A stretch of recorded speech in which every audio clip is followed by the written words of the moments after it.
Hey everybody, Shane Presley here, Rock Paper Podcast. Thank you for tuning in to another brand new episode of the show. Today's episode features my buddy, Connor Fiehler. You may have remember him from his episode with Thames, but he's back with a brand new solo debut record, and we had a lot of fun sitting down talking about it. Today's episode brought to you by Naked Vine in Chesterfield, Missouri, located on Clarkson Road, serving up the finest wine, whiskey, tequila, and local craft beers. And you can swing by. They have some great live music back at Naked Vine on Friday, June 19th. You can see Phil Wright and Carson Mann out there, acoustic duo. And fun fact, that's my birthday, so you can come out there and hang out with me and celebrate. So join me at Naked Vine Friday, June 19th. June 20th, Saturday night, Chris Graham and friends out there. And every Thursday, I should say, also every Thursday at Naked Vine is Vinyl Spin Night. So bring your records and come out there and have a good time on Thursdays also. Today's episode also brought to you by Roughneck Beard Company and American Rambler, located in Maplewood, Missouri. You can shop local there or shop 24/7 at roughneckbeardcompany.com. Use my code RPP15 for an exclusive 15% off during your purchase. Get yourself some beard oils and beard balm, some junk powder, whatever you need. They've got it. You can shop again at in Maplewood or roughneckbeardcompany.com. Be sure to tell them Shane sent you. Also, thank you to High All Sound for helping me make this show sound great. Visit highallsound.com today. Get yourself some brand new gear. All right, everybody. Thank you for listening. Thanks for all your continued support. Be sure to hit me up at rockpaperpodcast@gmail.com. Let me know what you're listening to. If you have any requests or whatever you want to hear, I'd like to hopefully get some new people on if you have something in mind. And if you need any shirts or hats or stickers, buttons, or anything, hit me up, and I'd love to get those to you. Again, rockpaperpodcast@gmail.com. Have a great day, everybody. Podcast is kind of like it's like a radio show that's not on the radio. It's on the internet. Does that make sense? Uh-huh. Yeah. That's also like my mom. It makes it sound more confusing, doesn't it? It sounds like this. This is Connor Fiehler, and you're listening to Rock Paper Podcast. Rock Paper Podcast. Scissors beat paper, paper covers rock. Rock beats scissors, Shane covers non-stop. Never know what new kind of guest that he's got coming at you. Live and direct on the spot. Could be rock, folk, country, or hip-hop, jazz. All kind of folks that he has. Could be an artist or a comedian to make you laugh on the Rock Paper Podcast. Double-decker fudge round, rolling round town. Shane coming at you live and direct from ground zero. He's your hero, he's your bestie. Rock Paper Podcast with Shane Presley.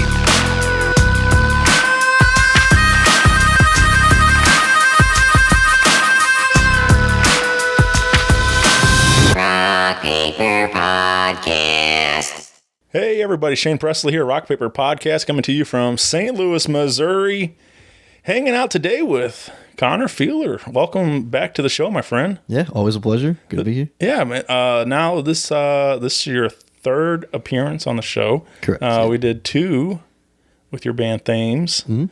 So, but this is gonna be a little different. We don't have none of the other guys with us. Just me and you hanging out, and we got a brand new solo record to talk about. So yeah.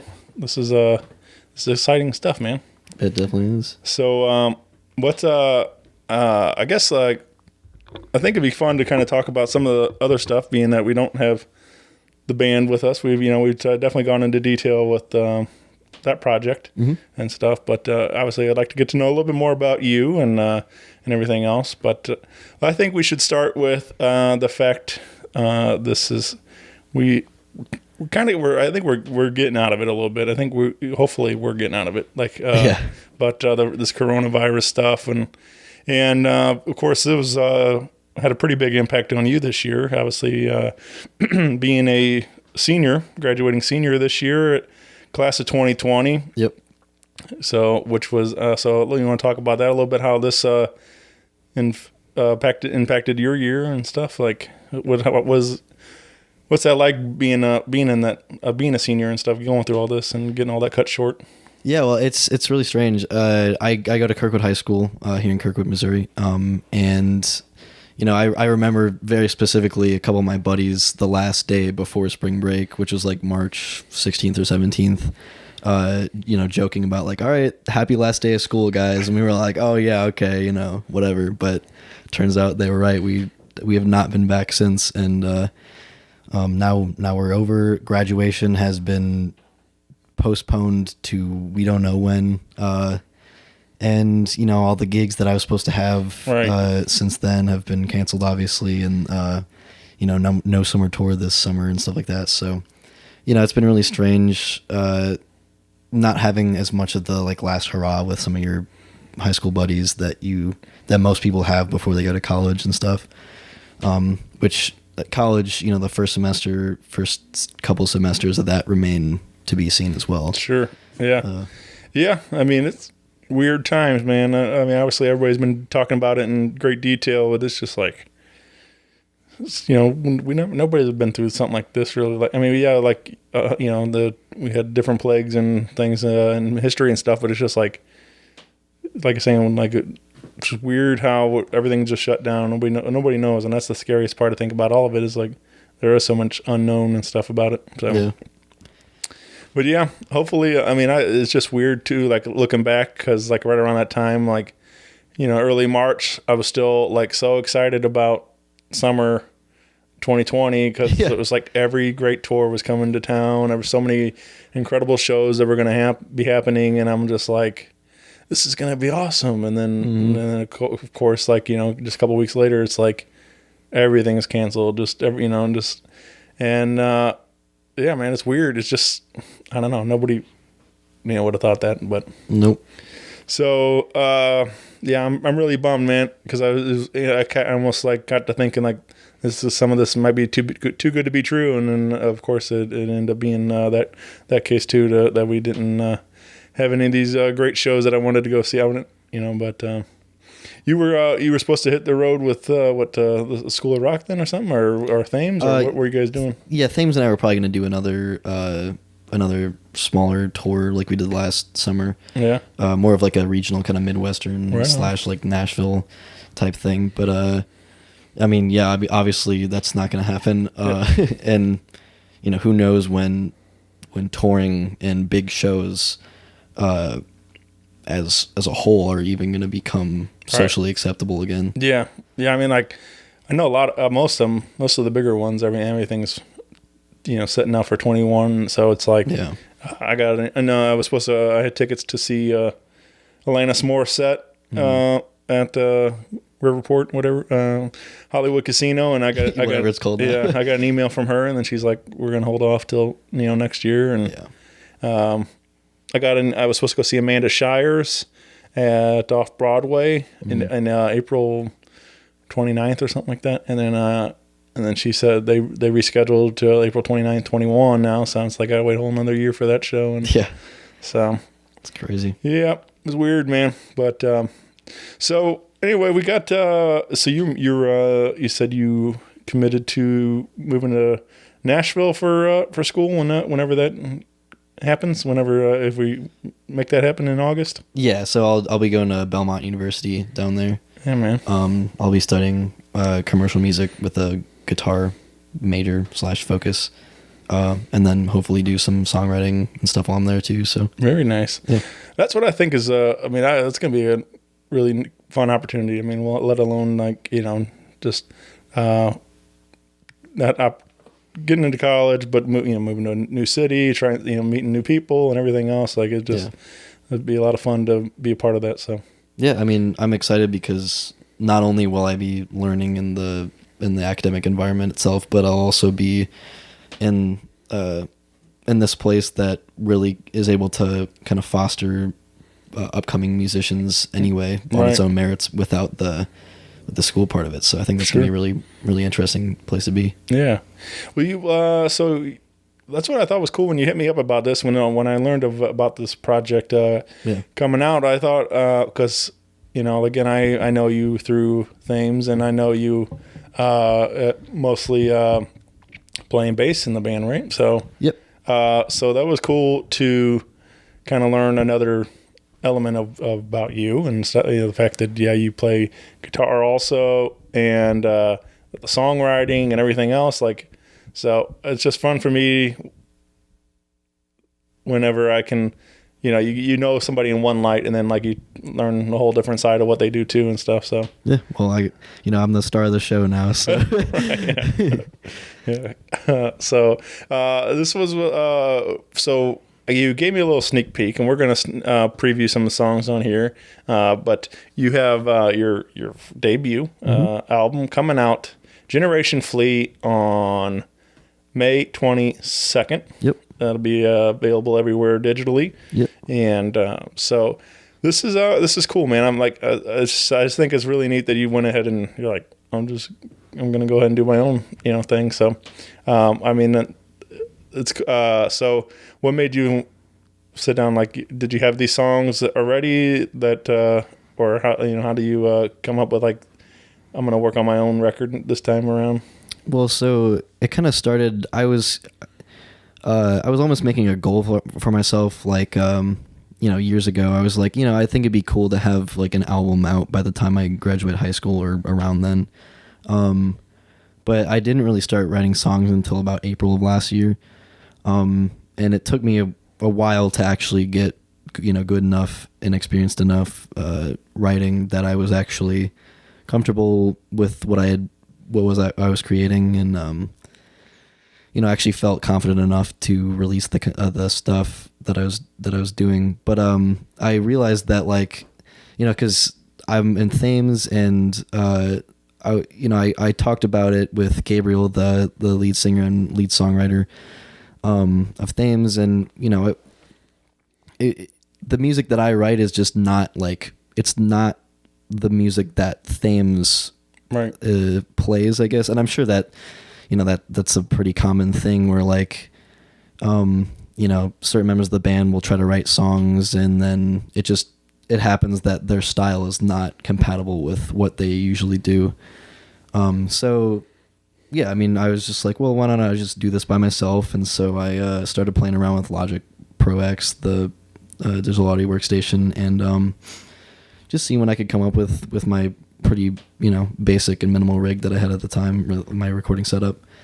And it took me, like I said, a while to kind of get my songwriting voice, but I'd say that with a couple exceptions, the majority of the songs on the album were written between October and early January, 2019 to 2020. And then I hired a couple of my buddies, Sean Bookert, the drummer from Thames. He plays drums on the record. Eve Rigby is one of my old school rock friends. She's featured vocally on the first song. Ryan Torpia is my vocal teacher, also who I met at School of Rock as my vocal teacher. Yeah. And so he plays all the most of the keyboard stuff on there. And then actually I got a pedal steel on one of my songs called Painted Lady, that's played by Dave Anderson, which is really cool. I just hit him up over email and was like, hey, I've got this track. I'd really love to have some pedal steel over it. And so he just recorded it at home and sent it to us. So it was pretty cool. Nice. But yeah, it's been a great learning experience to actually do this all by myself and write all the songs by myself. And it's also been a much different studio experience than I've had in the past with Thames, because with the exception of the most recent record that we put out, Spotlight, we've done everything like live tracking all at once at Sawhorse Studios, which has been really cool. But we the sound that we went for later on kind of developed into a different kind of thing where we started doing the more like at home recording, which that kind of led to me also doing that. So actually a lot of it was done here. A lot of I think like all the backing vocals minus like a couple of things, a lot of the acoustic guitar, a lot of the synthesizers and like little kind of extra sound tidbits, like production little details happen here. So it's just been kind of a cool experience to work with studio Pro. I was working with Brian Sheffer at Firebrand Studios to record and mix everything. Yeah. And then I, did a lot of stuff here. So yeah. Nice. Well, that's I think that whole world like fascinates me. Moving into like the studio and stuff. Like, I'm very, very minimal with my. I've been learning and trying to apply myself again, doing the show, trying to. It's kind of telling you off mic, trying to just step my game up, take to the show the next level, and getting new gear, new and learning, the newest technology and stuff a little bit, and so I'm nowhere near like being able to like move into a studio and have any idea what a mixing board and everything else and and that stuff, but I've been having a lot of fun learning audio and learning more of this and how to create a nice quality product, and so. I think about it at times, like, and even then, like, even when I do get to hear some of my friends' music and sometimes like a demo or like, I think about ideas like, hey, maybe the song go this way or that, add this to the, I think of those different kind of things too. And I'm like, so there's parts of me that thinks that could be cool to like move into, some sort of engineer, producer type of role and stuff. But I don't know if I mean, those guys, obviously went to school and, they learned all that stuff and everything. So I got a long way to go still for all that. But I just think about like, man, I wish I kind of would have done things a little differently 10 years ago and try to maybe apply myself then and stuff. But not that it's too late or anything, but I just, I don't know if I don't know. Maybe one day I'll still get there. Sure. But yeah. So I just like, I really enjoy that. And I've got to hang out in, a couple of different, I've been at Sawhorse and done podcasts over there and stuff. And like, it just, really cool, man.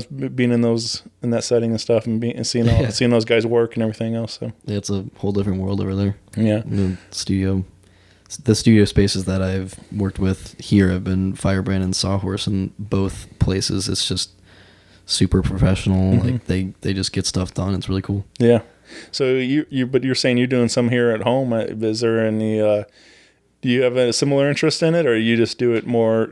Are you going to still stay focused on the performing and songwriting aspects of it? Yeah, I mean, I don't at this point have an interest to become like a full-time audio engineer or anything like that. But I think any musician who is thinking about creating something of their own, whether it be songwriting or content for like Instagram content or online content like that, or being a producer or anything like that, like it's really important to know your way around the technology of the day. So I use Logic Pro X, which is comparable to Pro Tools in quality, but it's way less expensive. It's really great. I'd recommend that for any upcoming songwriter or producer, because it's intuitive. You can learn it pretty quickly, and it offers a lot to anyone who uses it, because you can kind of learn, like, maybe you're not going to be a world-class mixing engineer, but you can at least understand, like, this is kind of what goes into the mixing process, or like this is what a producer does. He takes your song that you wrote and he makes it like a full production. So he might write arrangements for stuff, which is a lot easier for maybe beginners or intermediate arrangers to do if they, like, because you can plug it in a MIDI and you can hear it. You don't have to, like, okay, I have to play this on the piano now. Like, I'm not a very good pianist, so that really helps, because I can do all this stuff in MIDI and I can hear it as if I was a good pianist. So it's a really good tool. That that kind of technology is a really good tool to learn the process. Yeah, I think anything, like, especially being an independent musician, all that, you need all that knowledge, but then also you got to be, you got to learn how to make posters and, like you're saying, be your social media manager. You got to, whatever, you got to have like all these different knowledge of all this different stuff, because it's just you and your brand and stuff. Yep. So yeah, it's crazy, it's like, you don't think about all that stuff when you just pick up the guitar and you want to play, like, all these things kind of come into it also. Yeah. I mean, when I was a kid picking up the guitar, I didn't think that the majority of my time would be spent like trying to learn what times of day and what days of the week are the best to like post stuff on social media. It's like, I mean, it's a necessary step to take if you actually want to, eventually aspire to be commercially successful or, make a living. Yeah. So, yeah.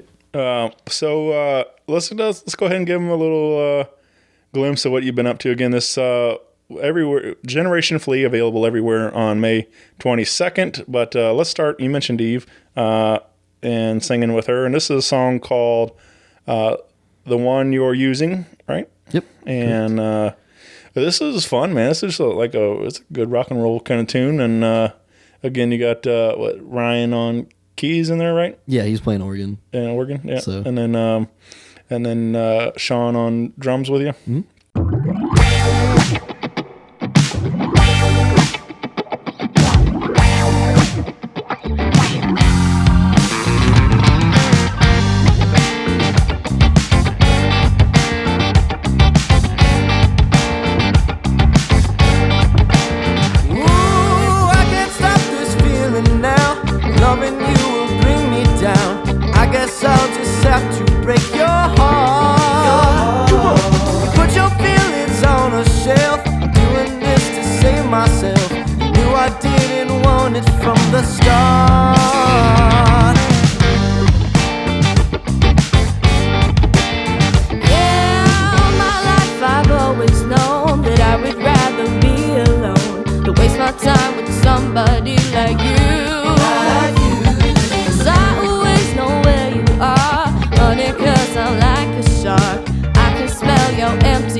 So, and I guess you and Eve known each other through school and stuff like that?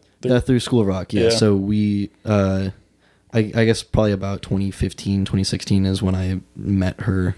And then, yeah, we were in the house band and stuff at School of Rock Ballin for a while and stuff. So, yeah. Did you write like all the lyrics and then she sang her part, or did she write her verse? Or yeah, so I wrote. Actually, the reason I wrote this song is I wanted to feature a female vocalist, but I wasn't sure who I would do it with. But I went to, there's a band called Phi that she played with in December of 2019, and I went to their show, and I'd seen them once or twice before, but when I saw like the show, I was like, that's it. Right. She's the one. So then I went home and like over the next day or two, I wrote that song specifically for her, because I was like, I really want to showcase her, like her range as a musician and like her really high energy, powerful vocals. So that's kind of what I wanted to do for this song specifically. Yeah. Nice, man.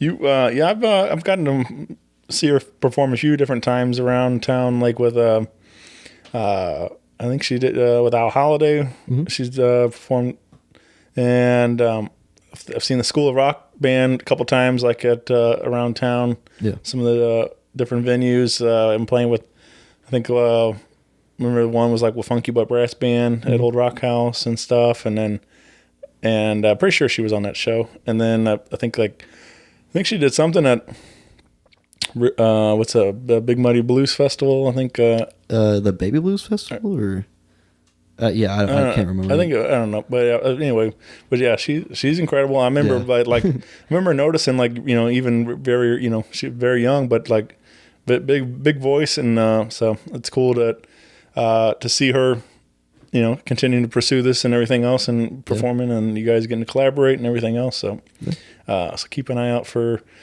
some more stuff from Eve. Hopefully, maybe she gets one of those bands on the show sometime. Because I don't think we've officially met or anything, but I've seen her, again through all of our other mutual friends and stuff. So, yeah, man, killer tune. And are you thinking like any like music videos for these or anything like? Is there anything coming to mind for that kind of stuff? It would be nice. The issue is at this point, like, we're not sure. Right, if you can even get together and say. Yeah, if that's even an option. And like, since I'm gonna be going off to school in a couple months, hopefully, it just might not make sense right now for this record. But I've got other stuff that I've been working on for a while. That has no release date, obviously, but maybe that's more of a further on down the road kind of thing. Right. That's kind of still cool to me that that this has only been songwriting only for like a year or something. You're saying, right? Like, yeah, I mean, these were these were basically the first songs that I wrote that I wrote some other songs in that period of time, but these were the ones that I was like, I can show these to the world and feel proud of them. So yeah, I just think it's kind of an interesting time capsule, even just for me, of kind of where I was at right now at this point in my life. Especially that it's being released during these times is kind of adds another layer of interest. But yeah, I just think it's kind of like this is like where I am. This is, you can really hear a lot of my influences very clearly in a lot of these songs because I haven't had as much time to develop my own craft and my own sound.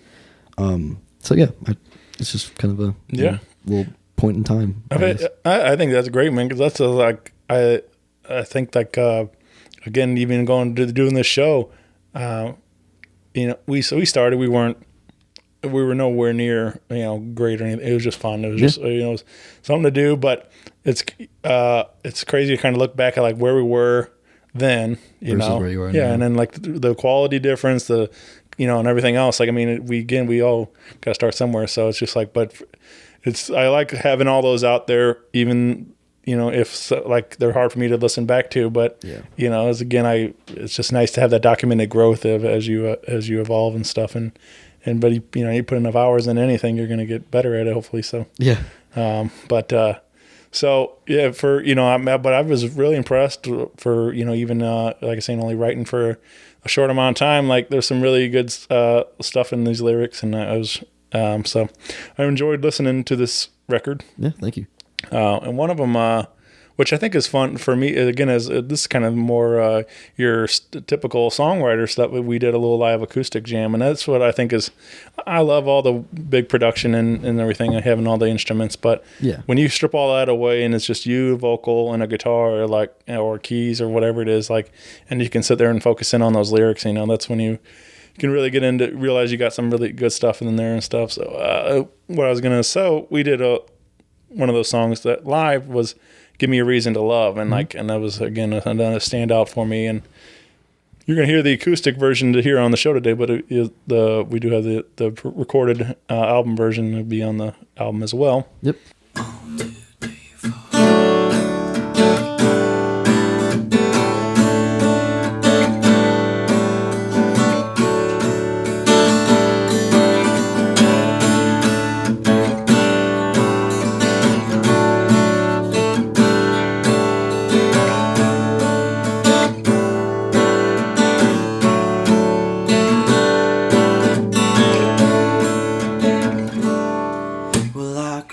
Up to the mountain, a place I've been before, to ascertain the meaning of those silly letters for.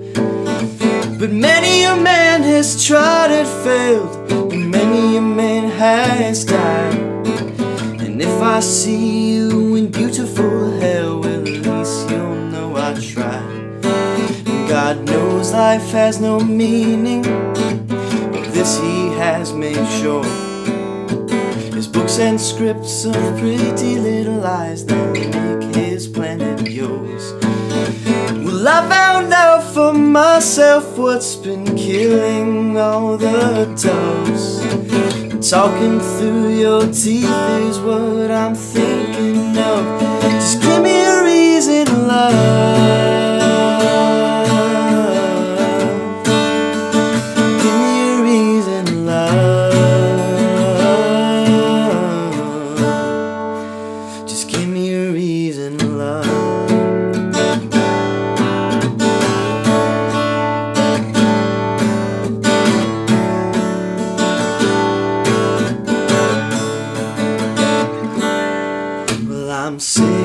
Tired of writing these insufficient songs to tell you all what I feel in a way that can't be wrong. And feelings that I've never had but somehow must endure. Living is a cancer that only death can cure. The right brain tears me open, left side sews it shut. I always seem to sink a little deeper in the rut. Living fast and dying young is better than growing old. Mama, can't you tell me how I got so old? Just give me a reason to love.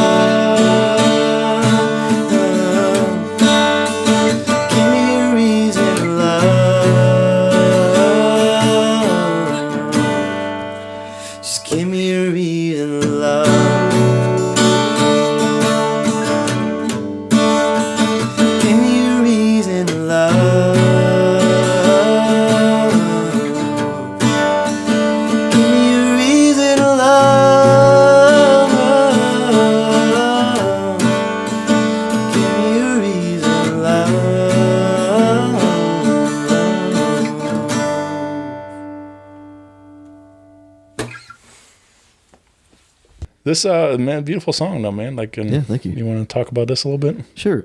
So this one, I say a lot of the themes about or on this album are kind of reflected in this one, especially. It's just kind of about like the teenage condition. You know, a lot of the things that are potentially going through the minds of people my age right now, and in the future. I think people can relate to a lot of the things that are on this record just because, everyone was young once. Sure. And I think it's just kind of another one of those things where, like, I'm a young dude and I'm just trying to kind of express the way I feel. But there's also, like, the part where like one of the lyrics in the song is, I'm sick and tired of writing these insufficient songs, because it's like, sometimes you feel as an artist, or even just as a young person in general, that your words are being put into this endless void and no one's hearing them. So it's, it's in the hook is give me a reason to love. It's kind of like, again, why should I do these things that, you know, older folks or adults tell me that I have to do this thing, like love or whatever it is. You can kind of put any word there, really. It's like, why, you know, give me a reason to do this, because I almost feel like there's no hope in these particular aspects of life for someone like me or for anyone who listens to this song. So I don't know. I think it's just kind of a something that I hope people would resonate with people, just because we were all this age once. You know, we all thought these things at one point or another. So right, yeah.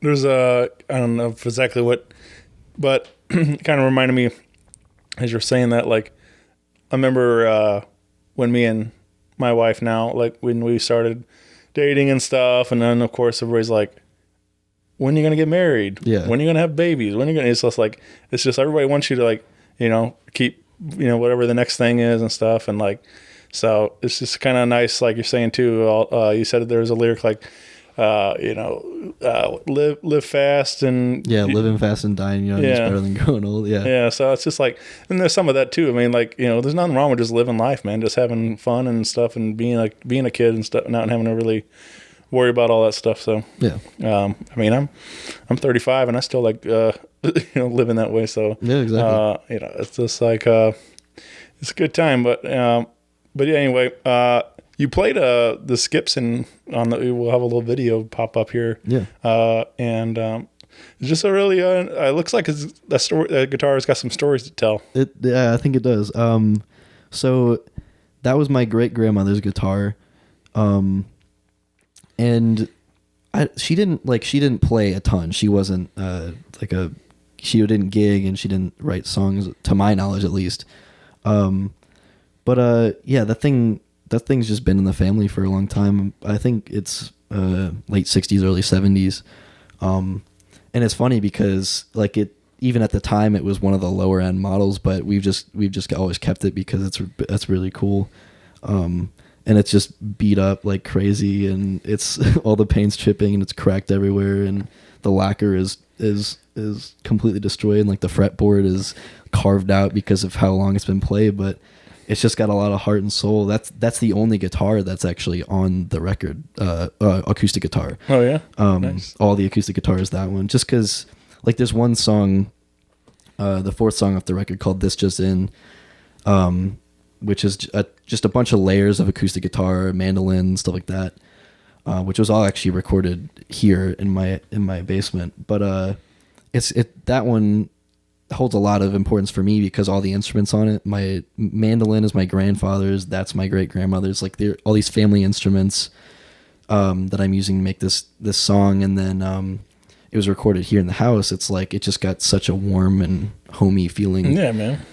So yeah, but you know, like it's on paper, it's not the greatest guitar in the world to play on a studio date, but like I just love the way it sounds. Yeah, it sounds great. And like, of course, yeah, it has that meaning to you and everything else. So that's I think about, you know, it's in think about a guy like Willie Nelson and his guitar, you know, trigger and stuff, like how he's got, it's like all beat up and got a hole in it and everything, but he loves it and it sounds good and it still works and stuff. So you know, sometimes some of those, you know, big flashy, you know, guitars and everything else, like it's just, you can't replace the feel of something else. So yeah, anyway, I noticed that. I was just like, I bet there's something going on there. So well, shout out to great grandma for, you know, man, that's cool that too, that, you know, that she even had this and performed to, or, you know, had it to play and stuff. So pass it along. And because I don't have that I don't, like,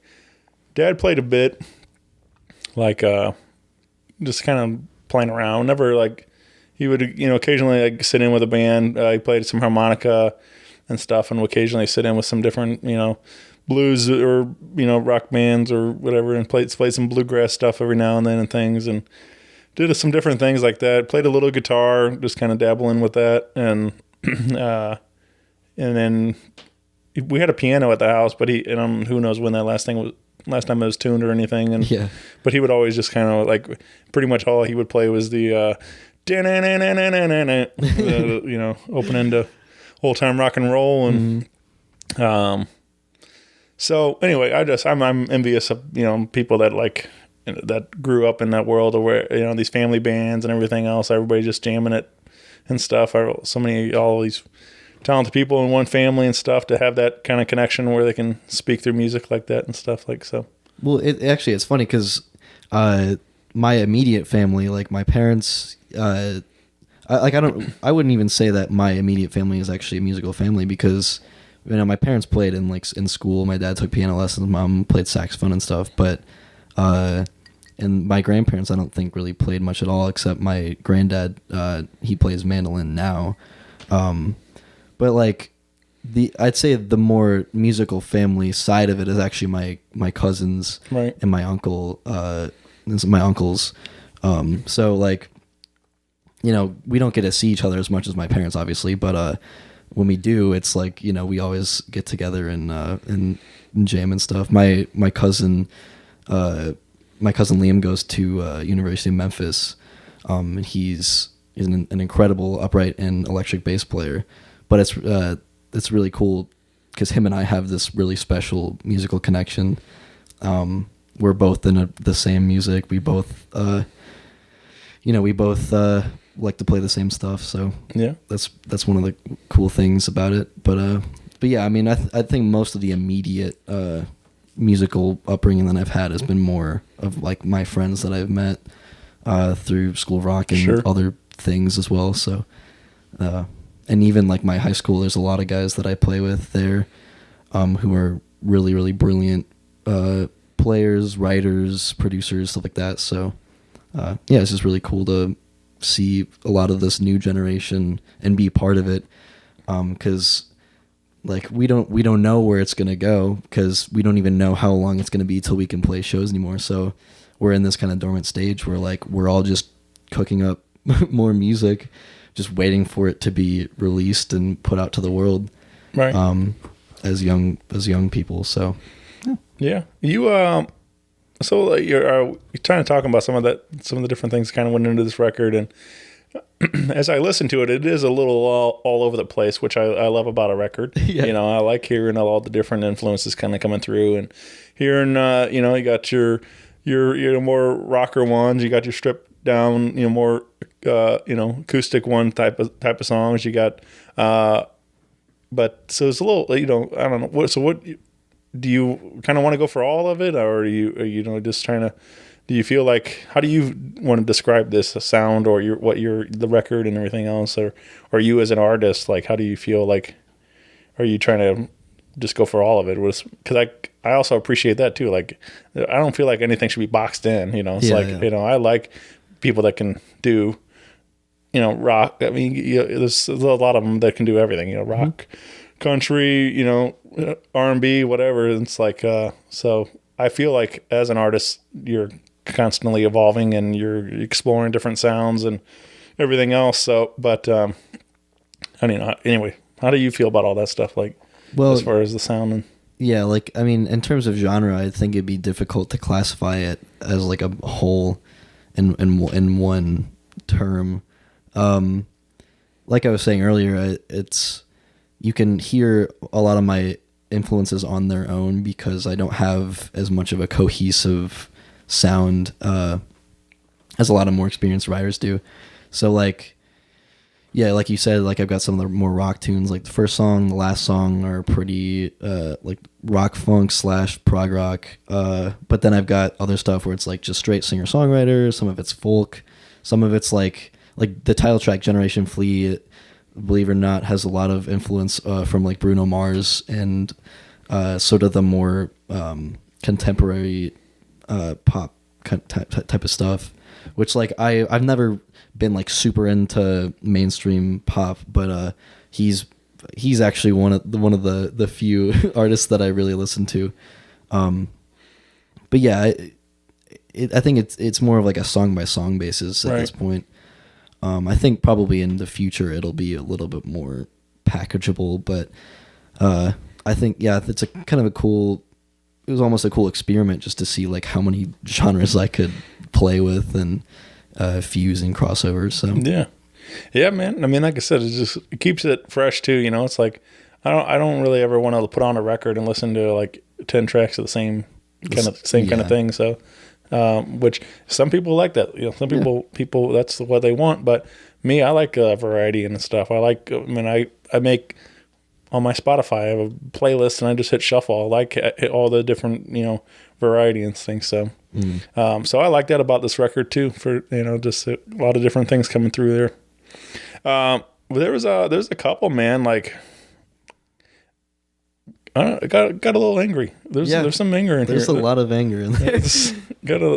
So I gotta see some of the other side of Connor that which I feel like is good in songwriting because it's an expression. It's a way to get this stuff out of your head. Yep. So. But I listened to a song like Animals, and there's definitely a lot going on in there. So you're gonna have to tune in and hear the rest of that song and stuff. So I guess is that how you feel about it too? Like, is it more therapeutic for you for like saying to get some of these messages and ideas out of your head and stuff, put it on paper? Yeah, I think it is. I mean, that song in particular, like you said, is. I mean, that's certainly the angriest song on the record.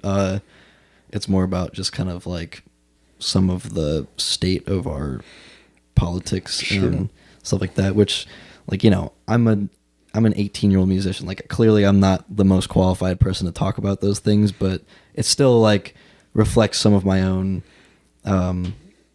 views and Well, I mean, you're living it. You're exactly. Like you talked. There's a line in there. You said something in regards of watching your classmates die and stuff, and things like that. And it's just like that was real heavy for me. Like, was listening to something because, like, of course it's been all over.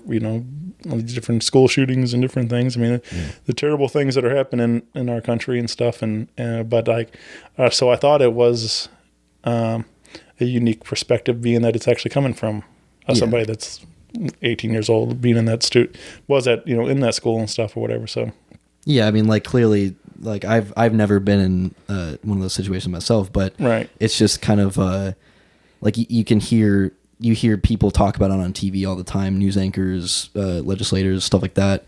But like, it is more, I don't know if it's more important, but it's like, it's a different perspective to hear from someone who is in high school, where like the threat of that is, while very small, like it is still something that is on people's minds. And like I don't remember when it was, but someone was posting about, this was a while back, maybe earlier this year or last year, but some kid was like posting about some sort of threat on his Snapchat or whatever. And like, the school, even though that's probably not a real threat, and it wasn't because nothing actually happened, but like, they had to take that very seriously. So I think like this song is a reflection of like how serious some of these issues actually are. And I think it is kind of easy to overlook them if you're not in the midst of kind of all that. So I mean, I work in the school system also, and we've had our own share of things. People say stuff, and of course, you take every one of them 100% seriously, because don't even say it, don't even talk about that stuff, like, man. So anyway, it was nice, I guess, in a sense too, like, even though it was messed up, but it was nice to hear you talking about it and stuff, because put it out there, and especially as a young man and stuff, these are your views of how you're taking all this world in and stuff. So anyway, it was nice to hear some of that stuff coming through in the songwriting and stuff. So thank you. Well, let's close it out with one more tune we're gonna give you a little sneak peek of, and this is Generation Flea. You mentioned kind of a little bit more pop influence in some of this, and of course title track of the record. But you want to talk about Generation Flea a little more? Yeah. So that the title Generation Flea is obviously a play on words of Generation Z, which is currently the young generation, I don't know how the exact parameters of it, but people like my age, a little bit older, a little bit younger. But it's kind of about, a lot of it's actually kind of satirical, but a lot of it's about like the perception of our generation from previous generations, and kind of almost passive aggressively attacking some of the like viewpoints and stuff. Basically the chorus is like, we're young, dumb, hopelessly in love with death and anxiety, which is like kind of a reflection on like, everyone thinks that we're all like, everyone has mental illnesses and everyone has all this stuff, and it's like, no, we're just humans. We're just like, what, we're young, and we're in an ever-changing world that's changing faster than any previous generation has experienced at our age, as will the next after ours, and so on. So, it's like, it's really easy to kind of box the younger people into like a crowd where it's like, oh, they're all addicted to their phones, they're all, fast food junkie, whatever. Like, and it's not all like that. There's a lot of really, really amazing people that just either haven't been able to show it yet, or are trying to show it and they aren't getting the recognition they deserve. Like, even just at my school, like, there's so many of these people that I know that are just incredible at what they do, and I know have the capacity to change the world. And I just, it's every young generation's struggle to kind of push away the criticism of the older generations, because it's always, oh, the kids these days, they're going to be the last, whatever, they're going to ruin the world. Right. But it's just not the case. It's always how it goes. So yeah, it's just kind of like it's a more of a time capsule about our generation specifically, but it can apply to just about any of them, really. Yeah.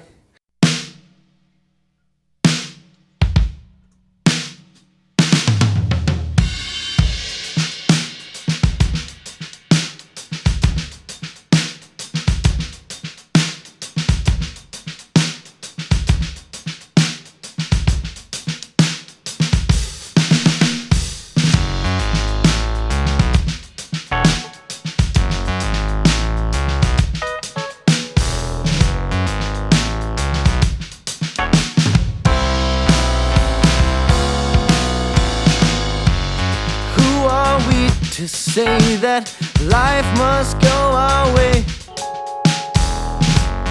Ain't it hard to make it past 50 problems every day? Slaves to handheld computers, we listen to whatever they say. Send pixelated lashes down the backs of all our children. We live in a world where living ain't guaranteed, because our fathers made Mother Nature bleed. The world is changing faster than anything we've ever seen. We don't really care what you're saying, 'cause we know everything already. But we're young and dumb and hopelessly in love with death and anxiety. Sincerely, all of us from generation. The wars between the ages continue to this very day. Sons and daughters fight their parents for the history they made. And now it's over information, the demonization of our occupations. We don't really care what you're saying, 'cause we hate everything already. But we're young and dumb and hopelessly in love with death and anxiety. Sincerely, all of us from generation young and dumb and hopelessly in love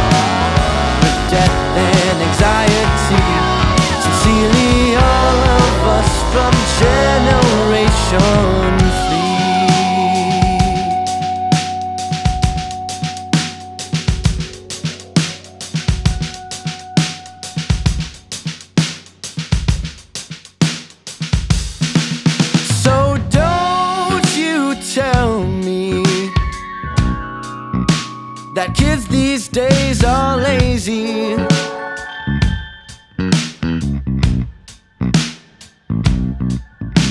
'Cause when you're dead and gone, we'll be forced to fix your past mistakes. And I'm tired of hearing the same old empty words. Oh yeah. So before the world goes down that road, we're gonna mend it first. 'Cause we know everything already, but we're young and dumb and hopelessly in love with death and anxiety. Sincerely, all of us from generation young and dumb and hopelessly in love with death and anxiety. Sincerely, all of us from generation 3.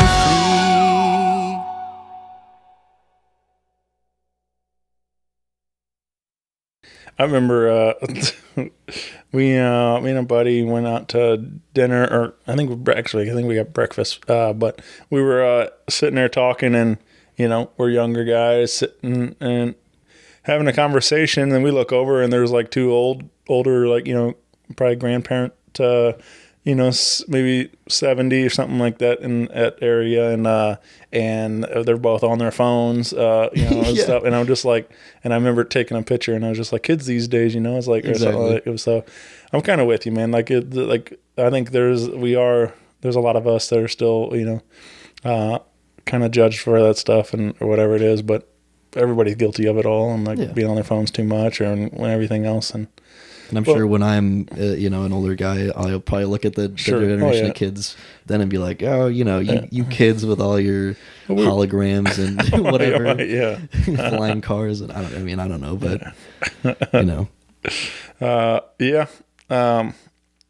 So we again, this be sure to stream this everywhere, and you can follow Connor on Facebook and Instagram. Yep, just my name. Well, my Facebook is Connor Fiehler Music, and then Instagram is just Connor Fiehler. All right, and so get involved, and hopefully we get some more. I mean, I think, obviously, who knows when it's going to be, like we've talked about, but I think it'd be fun to see these live and get a show together eventually. And actually, I'm trying to put together a live stream actually, where I don't know, release date is yet to be, or the date of it will actually, I don't know when it'll be yet, but we're hopefully gonna do a live stream. And then I also would like to play these live at some point. I've been wanting to talk to some, like maybe my school or something, be able to host it in like the parking lot where everyone can just sit in their cars or their trunks or whatever. So I'm sure there's ways to get it out there. We'll just have to figure it out, and they're to be announced, I guess. Sure. So. Yeah. So stay tuned. But I wanted to ask you a couple of questions, just kind of get to know a little bit more about Connor. Yeah. And so, excuse me. Okay. What's a song that always gets stuck in your head?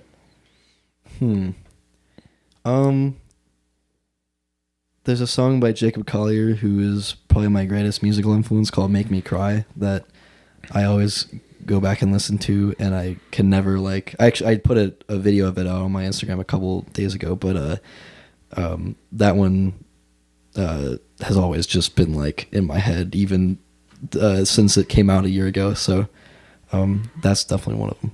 Yeah, that video looked real good, man. Who helped you with that? Well, so that was actually my dad's a photographer, and he's got like a nice camera set up in there, like a pseudo photo studio kind of thing. Same with my pseudo music studio that's down here. Yeah, so like we just set up like the lighting and stuff, and then I just recorded it at 2 a.m. or whatever. Right. Because that's just how I am as a teenager. But yeah, so that's probably more of in the vein of the content to come. Is like slightly higher production than maybe the like iPhone recordings that I used to do. So, and Dad did the album cover too, right? Yeah, so he took that photo in there as well. It's pretty cool because there's like there's the title, the words and stuff, and there's like some effects and stuff on it. But the actual photo with like the two faces is actually like one picture. It's just a long exposure. So I just made both faces and then like made the face when he pressed the shutter the one time, and then moved to the left or to the right, and then made the other one when it closed, and there was like a flash at the end of it. So you get both images superimposed and like the motion between them. But the screaming face is like is less clear than the other one, because it's more of like, this is this is our like subconscious or whatever, and this is how we are on the outside, or whatever. So yeah, it's just kind of symbolic of like the whole idea anyway. Sure. Yeah, it turned out cool, man. That's a really cool shot. Thank you. Yeah. So, what's your strangest fear, Connor? Wow. My strangest fear. I think maybe, going, I don't know if it's necessarily strange, but like, I say I guess that doesn't really answer the question then. My biggest fear is not my strangest fear. All right, well, if you want to answer biggest, yeah, I mean, my biggest fear is definitely just like going throughout my life and no one appreciates the work that I do to any level. But I mean, already that's shown not to be the case. A lot of my friends have really enjoyed what I've done so far, which is really, really cool to see. Strangest fear, I'm trying to think.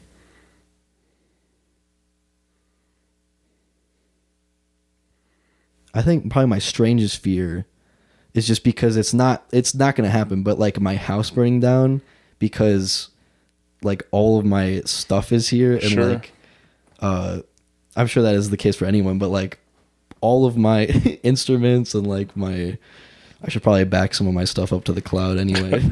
But that's probably not very smart of me to keep all on my computer, but losing like my life's work pretty much. Yeah. That's a terrifying thing, man.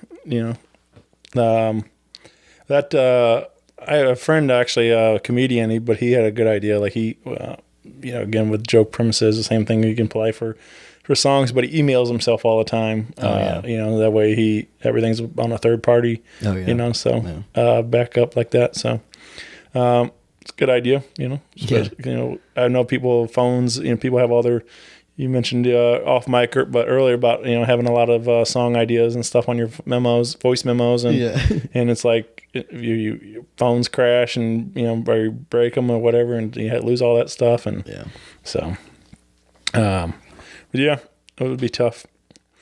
Do you have a dream duet or collaboration? Ooh. Oh, definitely Jacob Collier. Yeah. Because he features people all the time. Obviously not people like me, people who are like, famous. But yeah, if like he featured me on a song or like wrote a song together, whew, that would be a dream come true right there. Right. Yeah.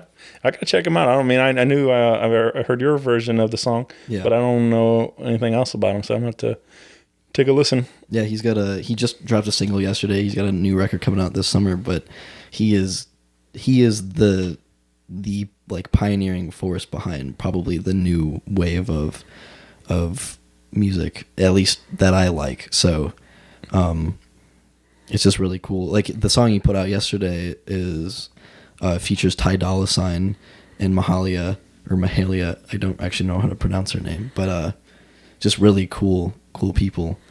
He got noticed on YouTube by Quincy Jones, and he's like buddies with Herbie Hancock and all these guys, and like Steve Vai and stuff. It's like, all right, wow, that's just crazy. So I don't know. That would definitely be the number one though. Yeah. Well, we'll see what we can do, man. Put it out there. Put it out in the universe. See what happens. If you were a superhero, what would be your name and superpower? Man, these are good questions. I would probably be. I think my superpower would be to have all the. This is really lame. The musical knowledge of anyone who's ever lived in one person. Yeah. And my name would be Music Man. I'd watch that show. Yeah. Do you do any celebrity impressions? Oh God. I do like a few. Yeah.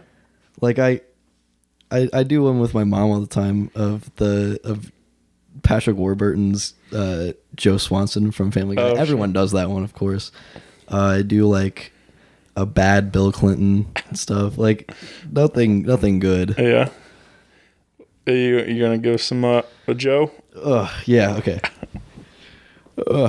Hey Peter. Jesus Quagmire. Like it's not good. It's not good, but it is kind of funny. Yeah. Behind closed doors. But now it's out in the world, so There we enjoy go. that. Yeah. It's gonna be my new Your ringtone. yeah, my new ringtone. Man. My buddy Ryan sent me this the other day. I'm gonna try to pull it up. He does some voices, and I think you'll appreciate it. Trying to find it.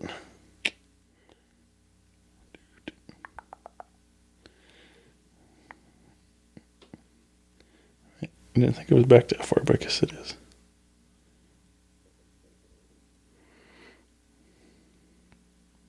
Here it is. Hey, Herbert, is there anything you like more than the Little League World Series? Yes, there is. Rock Paper Podcast, you slippery son of a bitch. That's awesome. Yeah. He's just got to get the like teeth whistle in there, Right. the lip whistle or whatever. It Yeah. is. But those voices, I don't know. I love that. Like I'm not. I feel like I can mimic some of the voices and things. As far as like creating new content in that voice is hard for me to do. Like as far as being an impression and stuff. But like if I hear it, even some songs but mostly it's cartoon voices or different things, and like I just love that world of like I just recently started like kind of deep diving some YouTube videos of like some of those guys and how they had people submitting their impression of the voice, and then like they were like critiquing it, like he's pretty close, he's like and all this stuff, but it was like guys like Tom Kenny that does SpongeBob and stuff, and like and Patrick Warburton was one of them, and the other guy I can't think of his name, but he bunch of voices too and stuff. So and then like a guy like Hank Azaria too, like does all like so many voices on The Simpsons and stuff. Like it's just so it's fun to see that kind of stuff, how those guys tap into that, becoming that character and stuff. And but yeah, this let's see. All right, so you get to front the band for one song. What's the band and what's the song you're gonna sing? Ooh, maybe like, does it have like? Could I go back in time? Yeah, we can make. Okay, we can make all our own rules on this. Yeah, maybe I would do like, I would play. I guess it's not technically fronting the band, because it's an instrumental song, but I would play La Via Strangiata with Rush, like in 1975, or something, or like 7 or something, because that's my favorite song by them. It doesn't have any lyrics, but that's my Rush has been my all-time favorite band for a long time. So yeah, I think if I could play La Via, like in the prime of their performance careers. What instrument are you? Guitar, probably. Or bass. Or drums, really. Right. I can't really play the drums very well, but all the parts are insane. So. That would be that'd be a trip trying to play that kit. Oh yeah. I can air drum that song really well. Right, yeah. But put me behind an actual kit. I don't know. Yeah. And I don't know, he like 100-piece kit or something, man. It was insane what he had. Yeah, it was ridiculous. Yeah. All right. Let's see. What's all right? So when the biopic for Connor Fiehler comes out, who would you cast to play you in the movie? I think well, he's way older than me, but I think Bradley Cooper like vaguely resembles me, and with the right makeup and hair, I think he could like look like me enough. Yeah. But unfortunately he's like 25, 30 years older than me, so I don't know. But yeah, I think that could work. We got the technology now that they can put a filter just on him. CG. Yeah. Just CG over his face. Yeah. That'd be good. I'd watch that movie too. It'd be fun. So in I think it's animals. There's a few curse words in there, right? Yeah. There's two. Yeah. So I was thinking, if you could create a new curse word, what would that be? Can you think of a? Maybe like like schlurp or something. Schlurp. I don't know what it means. It would just be kind of a filler curse. Right. I always loved I don't know if you ever watched that crazy video of the Tourette's guy. Oh yeah, and stuff like. But he always yelled Bob Saget, and I was like, and it just made me crack up like that he yells it like a curse word. And stuff. So, that's really good. Yeah. Well, Connor, this has been a ton of fun, man. Yeah, absolutely. Again, get tapped in on. We got your Facebook and Instagram. Hopefully, we'll catch that live stream soon, and learn all sorts of new stuff. Going forward and learn about keep it up with you in college and everything else, and see what other great things continue to happen for you here, man. But I'm really excited for you. This record is really great, and I'm excited for everybody to give it a listen. Yeah, me too. And but yeah, man, it's been cool. I'm really glad we made this happen today. Absolutely, yeah. And look, we didn't even need Gabe with us. Actually, yeah. You hear that, Gabe? If you're listening, we don't need you out here. Yeah. I'm my own songwriter now. Yeah, right. All right, man. Well, thanks, buddy, and I will see you soon. Yeah, thanks for having me on. It's a pleasure. Yeah. Bye, everyone. See you guys. Rock Paper Podcast. Rock Paper Podcast. Rock Paper Podcast. Rock Paper Podcast. Well, yeah, that was it.